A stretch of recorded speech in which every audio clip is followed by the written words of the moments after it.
Mafia, Murder and Mystery: How One Man's Rule of Terror Was Brought Undone in Far North Queensland. The Black Hand was a notorious mafia group that terrorized Italian migrants in far north Queensland for years, led by Vincenzo D'Agostino. His reign of terror was a defining period for the regional Italian community. But one fact remains unsolved: who turned the tables and murdered him? D'Agostino's murder marked the end of the Black Hand's reign, and the beginning of the community's healing process. The story of the Black Hand's terror in far north Queensland is one of the most fascinating and intriguing crime stories in Australian history. Nvidia's stock has surged almost 200% on the back of AI. But will it stay there? Nvidia's stock has surged almost 200% this year, thanks to the growth in artificial intelligence (AI) technology. However, some experts are questioning whether the company's high valuations are sustainable. While Nvidia is a leader in AI technology, there are concerns that the market may become oversaturated with competition, leading to a drop in demand for Nvidia's products. Additionally, the company's reliance on the gaming industry could leave it vulnerable to economic downturns. Only time will tell if Nvidia can maintain its position as an AI powerhouse. Sheep farmer in outback Queensland embraces cryptocurrency mining.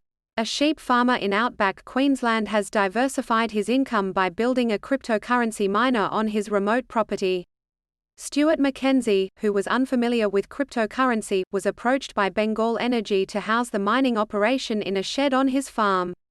McKenzie has embraced the idea and sees it as a way to supplement his farming income.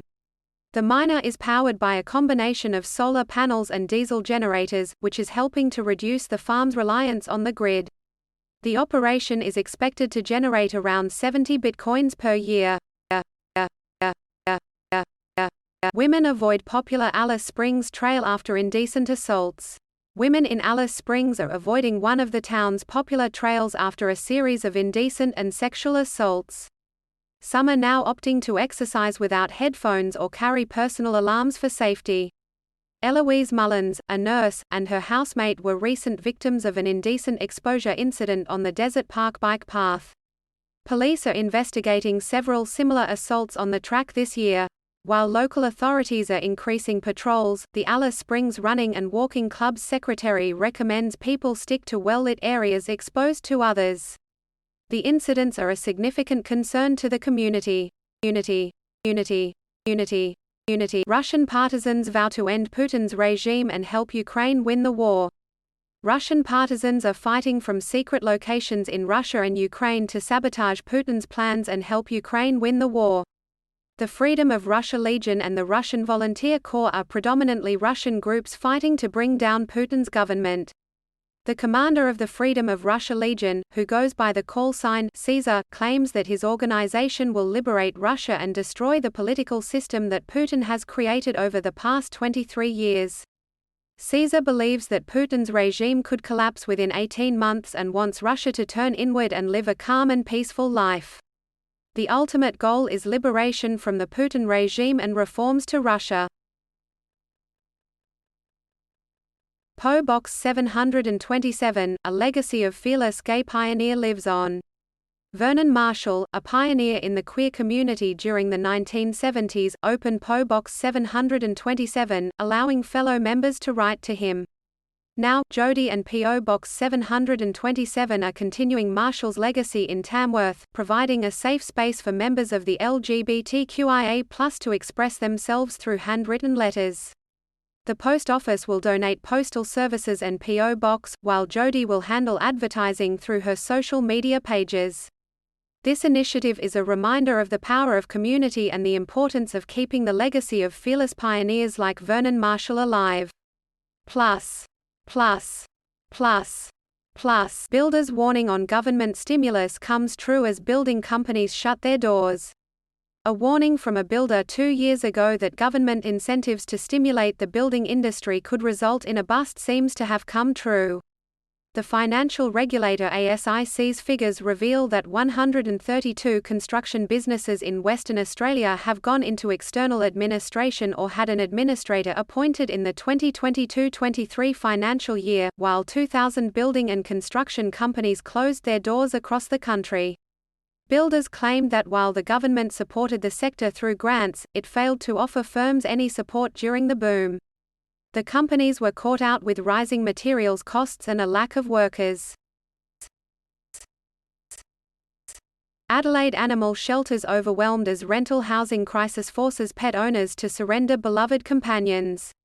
Animal shelters in Adelaide are struggling to cope as the rental housing crisis forces pet owners to give up their beloved companions. The housing crisis has led to a surge in demand for animal shelters as landlords impose strict no-pet policies on tenants, leaving many with no choice but to surrender their pets. The crisis is taking a toll on pet owners and animal shelters alike, with some shelters having to turn away people due to lack of space. It's a heartbreaking situation that highlights the need for more pet-friendly rental properties in the city. Victoria Police accused of racial profiling in COVID fines. Newly released data shows that people of African or Middle Eastern appearance were overrepresented in the COVID-19 fines issued by Victoria Police in the first year of the pandemic. The data has led to accusations of racial profiling by the police. The state government has promised to investigate the issue. The Victoria Police has denied any wrongdoing and said they act in accordance with the law. The issue of racial profiling by police has been a contentious one, with many people arguing that it perpetuates systemic racism. Indigenous communities appeal for better work for the dole conditions to continue. Indigenous communities in the Northern Territory are calling for the federal government to continue the trial of improved work for the dole conditions in remote areas. The trial program has been successful in some communities, with residents reporting increased employment opportunities and more meaningful work. However, the program has faced criticism for being too punitive and failing to address the underlying causes of unemployment. Indigenous leaders are urging the government to work with them to develop sustainable and holistic solutions to employment and social issues in remote communities. Broken Roads, a new post-apocalyptic video game featuring Western Australia's wheatbelt. Australian video game company, Drop Bear Bytes, has developed a new single-player role-playing game called Broken Roads set to be released later this year. The game is set in Western Australia's wheatbelt region, 100 years after a nuclear apocalypse wipes out most of civilization. Broken Roads is a post-apocalyptic narrative game that deals with survival, politics, and moral philosophy. The game features landmarks and landscapes unique to Western Australia and is translated into 8 languages. The game's creators made multiple trips to the wheatbelt to ensure accuracy in the design, and audio recordings taken during the trips were used in parts of the soundtrack. Investigation ongoing into the loss of OceanGate's submersible Titan. An international investigation is underway to determine the cause of the undersea implosion that caused the death of all 5 people aboard the Titan submersible. Led by the U.S. Coast Guard, the investigation will work with investigative authorities from Canada, France and the UK. Captain Jason Neubauer, chief investigator with the U.S. Coast Guard, said the salvage operations are ongoing, with 5 major fragments of the Titan found so far. He also expressed the primary goal of ensuring that recommendations are made to enhance the safety of submersible operations worldwide. The investigation's findings will be shared with the International Maritime Organization. Rural patients suffer as pressure builds on regional GPs. Medical practices in rural South Australia are facing more demand than ever before, with patients experiencing poorer care amid the closures of small-town GP clinics. The closure of small-town medical clinics is putting pressure on services in population centres, with the availability of same-day appointments becoming scarce. In some instances, patients are having to wait over 2 weeks for pre-booked appointments. This is due to many practices closing down and GPs retiring, causing pressure from people coming to Mount Gambier from nearby towns to be seen. The Australian Medical Association has called for the state and federal governments to better incentivise training in rural general practice. Australia vs the Internet – what can the government do to fight online misinformation? The Australian government has proposed new laws to combat online misinformation by empowering the Australian Communications and Media Authority (ACMA) to force tech companies to fight disinformation. Under the proposed laws, ACMA will compel tech companies to keep records of matters relating to misinformation and disinformation and impose fines on companies that breach a new code of practice related to combating misinformation. However, the government is treading carefully as defining and banning misinformation is difficult, and broad filtering at the ISP level would be ineffective. The industry will be given a chance to write the code of practice before the government steps in. Canberra parents waiting to learn which childcare centres will offer free day of preschool for 3-year-olds. Canberra parents are eagerly awaiting the end of the year when a list of childcare providers offering a free day of preschool for 3-year-olds will be published online. The ACT government has announced a $50 million investment in early childhood education, which includes one free day a week of preschool for 3-year-olds. However, the program's fine print reveals that it will only be offered through private childcare operators, not public preschools. The centres will need to register as a service provider through the ACT Education Directorate, and eligible providers will be contacted in the coming months to sign up. The move is expected to benefit around 5,000 children, and eligible families could save up to $1,329 a year. Telstra phone and data outage leaves Tottenham residents stranded. Description: Tottenham residents in rural New South Wales have been left without access to Telstra phone and mobile data for 2 weeks, with technicians struggling to find the cause of the outage. Retiree Mary McCullough has to drive 140 kilometres to Dubbo just to make a phone call or access her internet data. The situation has also impacted the local hospital, with doctors unable to access patient files due to the lack of phone connection. The outage has caused significant inconvenience to the community, especially for farmers who rely on stable internet connectivity for their businesses during tax season. Hashtags.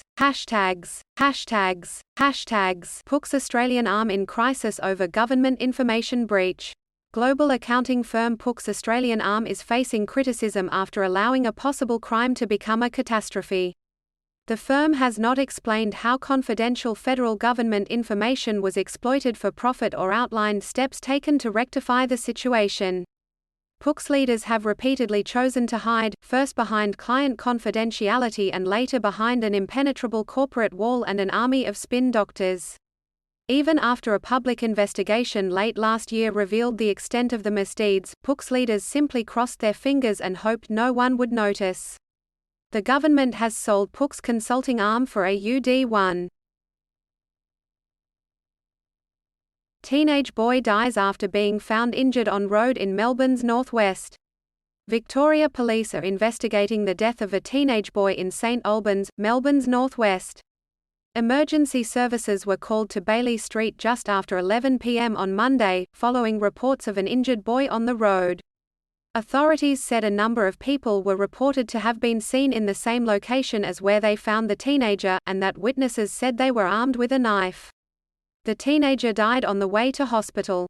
Detectives are calling for anyone with information to come forward and contact Crime Stoppers on 1-800-333-000. Author, unknown category, death and dying. John Goodenough, Nobel Prize winner and pioneer of lithium-ion batteries, passes away at 100. John Goodenough, the oldest Nobel Prize winner, who pioneered the development of lithium-ion batteries and enabled portable and rechargeable batteries, passed away at 100. Goodenough's work led to a revolution in technology, making rechargeable power available in a wide range of devices, from mobile phones to electric cars. He received the Nobel Prize in 2019, sharing it with 2 other scientists. Goodenough started his career at the Massachusetts Institute of Technology and later joined the University of Texas at Austin. He continued to teach and research battery materials and solid-state science and engineering problems until his passing. Experts answer your questions on Putin's power struggle and its impact on Ukraine. The recent developments in Russia, including the attempted coup by a private army, have left many questions unanswered about President Vladimir Putin's future and the war in Ukraine. ABC News is hosting a live Q&A on Wednesday, June 28 from 11 a.m. Australian Eastern Standard Time, where our expert panel will answer your questions about the state of play and what may happen next. Submit your questions below and have them answered by our panel, including military strategist Mick Ryan and journalist Emily Clark. Stay informed on this developing story and its impact on the world. Link. A UK-US second phase could expand to more countries and include AI and quantum technologies, say US officials. Senior U.S. officials have disclosed that they are in talks with other countries to involve them in the UK-US agreement's second phase. Artificial intelligence and quantum technologies, among other defense capabilities, are on the table. White House Indo-Pacific Coordinator Kurt Campbell said they were looking for real efforts that will enhance defense capabilities and that practicality and operational ability are crucial. While the unnamed countries are interested, Canada and New Zealand, the remaining two members of the Five Eyes Intelligence Alliance, could potentially join. The plan requires legislative and delivery hurdles, and China has criticized the pact. Police operation underway after reports of shooting in Sydney's east. Police are responding to reports of multiple gunshots in Sydney's east. The incident occurred around Spring Street at Bondi Junction, with the area closed to all traffic and pedestrians for the next few hours. While New South Wales Police could not confirm whether there were any victims, it is understood shots were fired in a car park and a burnt-out car was found in nearby Zetland. The incident is not believed to be a police shooting. Motorists are urged to avoid the area. More information is expected to be released as the investigation continues.